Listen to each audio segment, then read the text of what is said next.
Assalamualaikum warahmatullahi wabarakatuh. Apa kabar sahabat Amirul Mukminin? Semoga semua dalam lindungan Allah Subhanahu wa Ta'ala. Surga merupakan tempat terindah dengan berbagai kenikmatan. Ia menjadi balasan Allah Subhanahu wa Ta'ala bagi hambanya yang menjalankan perintah dan menjauhi larangannya. Berbicara tentang surga, tidak akan terlepas dari makanan, perhiasan, hingga para bidadari yang cantik jelita. Ternyata ada bidadari khusus yang Allah ciptakan untuk salah seorang sahabat Nabi Shallallahu Alaihi Wasallam. Milik siapakah bidadari hitam manis tersebut? Selain cantik, bidadari digambarkan sebagai makhluk yang menjaga pandangannya. Sebagaimana firman-Nya, di sisi mereka ada bidadari-bidadari yang menjaga pandangannya dan jelita matanya, seakan-akan mereka adalah telur yang tersimpan dengan baik. Al-Quran Surat As-Saffat ayat 48-49.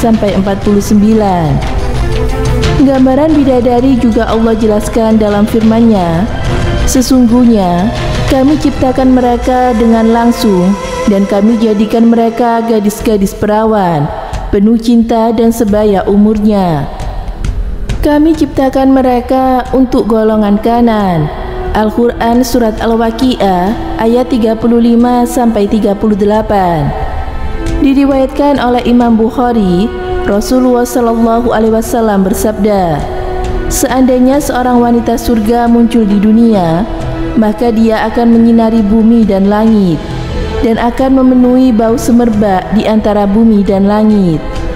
Sungguh kerudungnya lebih bak dari dunia dan seisinya.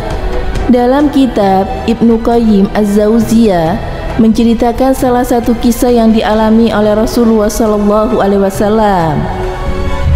Ketika peristiwa Isra Mi'raj, Nabi Shallallahu Alaihi Wasallam bercerita, ketika berjalan di surga, Nabi Shallallahu Alaihi Wasallam melihat ada menara putih yang berkilau dari kejauhan.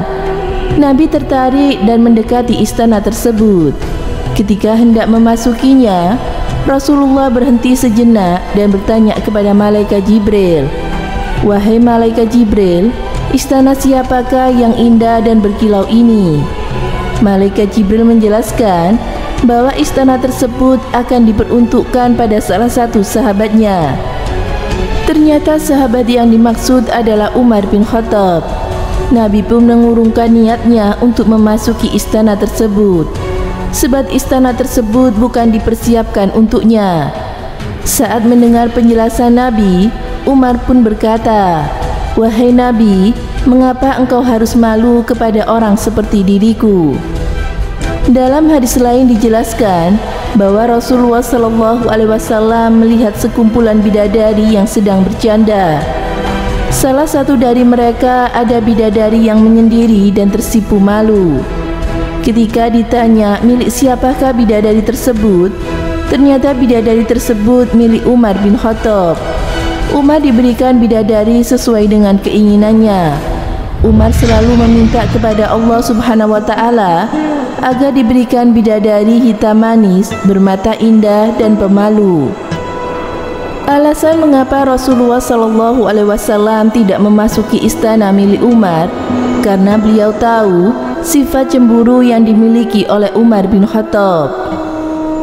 Dari Abu Hurairah radhiyallahu anhu mengatakan, saat kami bersama Rasulullah Shallallahu Alaihi Wasallam, Rasulullah bersabda, saat aku bermimpi berada di surga, aku melihat seseorang sedang berwudu di istana. Ketika aku bertanya milik siapakah istana tersebut, ternyata milik Umar bin Khattab. Kemudian aku teringat akan kecemburuan Umar, aku pun berbalik. Mendengar hal tersebut, Umar pun menangis dan berkata, "Apakah kepadamu aku akan cemburu, wahai Rasulullah?" Hadis riwayat Bukhari dan Muslim. Istana yang megah, bidadari yang sesuai dengan permintaan adalah salah satu keistimewaan yang diberikan Allah Subhanahu wa Ta'ala kepada Umar. Melalui kisah tersebut, Umar telah membuktikan firman Allah dalam Al-Quran. Sesungguhnya ini benar-benar kemenangan yang besar. Untuk kemenangan serupa ini, hendaklah berusaha orang-orang yang bekerja. Al-Quran Surat Asy-Syaff ayat 60-61. Janji Allah adalah benar adanya. Hendaknya orang beriman berusaha dengan sekeras mungkin. Bidadari di surga adalah janji Allah Subhanahu wa Ta'ala bagi hambanya yang bertakwa. Setiap hamba akan mendapatkan 2 bidadari di surga. Masya Allah, semoga kita juga salah satunya orang yang kelak mendapatkan bidadari di surga. Amin. Semoga bermanfaat. Wallahu a'lam bishawab.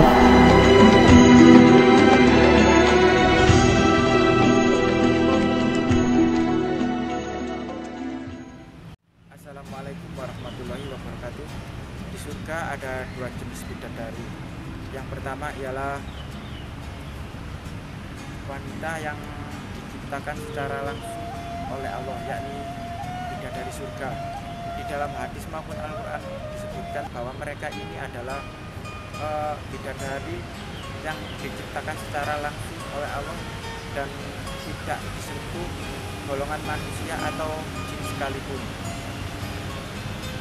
Yang kedua ialah wanita di dunia yang masuk surga. Allah ciptakan mereka menjadi bidadari surga, menemani suaminya yang masuk surga.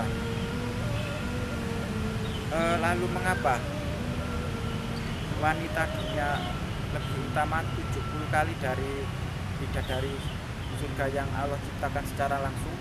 Di dalam hadis disebutkan riwayat dari Ummu Sulaim, ketika Ummu Sulaim bertanya, mengapa ya Rasulullah, mengapa wanita dunia lebih utama 70 kali daripada bidadari surga? Rasulullah SAW bersabda dalam hadisnya bahwa wanita di dunia mereka mendirikan sholat, puasa, zakat, dan berbakti kepada suaminya. Hal inilah yang menyebabkan mereka tinggi kedudukannya melebihi para bidadari. Karena bidadari surga yang Allah ciptakan secara langsung, mereka tidak sholat, tidak puasa sebagaimana wanita di dunia. Semoga yang saya sampaikan bermanfaat. Wassalamualaikum warahmatullahi wabarakatuh.